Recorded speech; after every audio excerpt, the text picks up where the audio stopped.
So if you're a therapy student or a potential therapy student, this is a question that I get asked a good bit, and I've done a podcast on this a little while back, and the question always is, should you specialize in one area, or should you be more of a generalist? And I think that depends on the population that you have in your area. You know, as far as if you're in a small area, you may have to be more of a generalist because, you know, you may have to do a little bit of everything because of lack of service for those potential patients. But if you have the clientele to be able to be more of a specialist, I definitely advise to do that.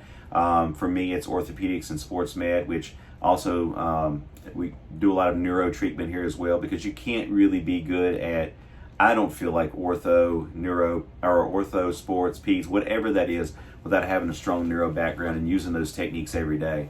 And so I think if it's available for you to be able to specialize, then you should do that.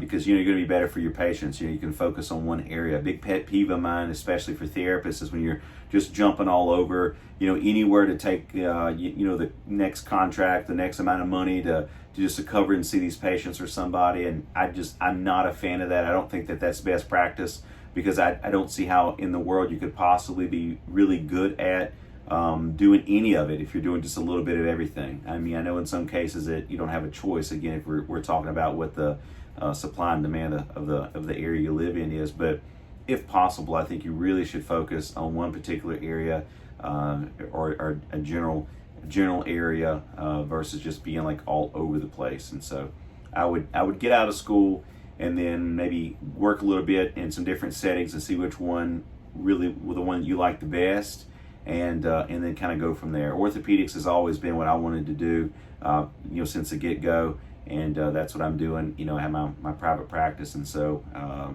like I said, I think you should get out, maybe practice a little while, see what you like, and then start to focus, and then take continuing education courses, or, you know, go to live courses, or follow folks on social media that seem to be credible, and, you know, then kind of go from there, and then get your foot in the door somewhere, and then learn from a really great mentor, or a great program somewhere that has a good reputation. So I think that's a route that I would go. So again, the answer is, if the population's there, I would specialize versus being more of a generalist, because I think that that's going to be better serving your patients, and I think you'll be happier doing that as well. So thanks for watching, guys.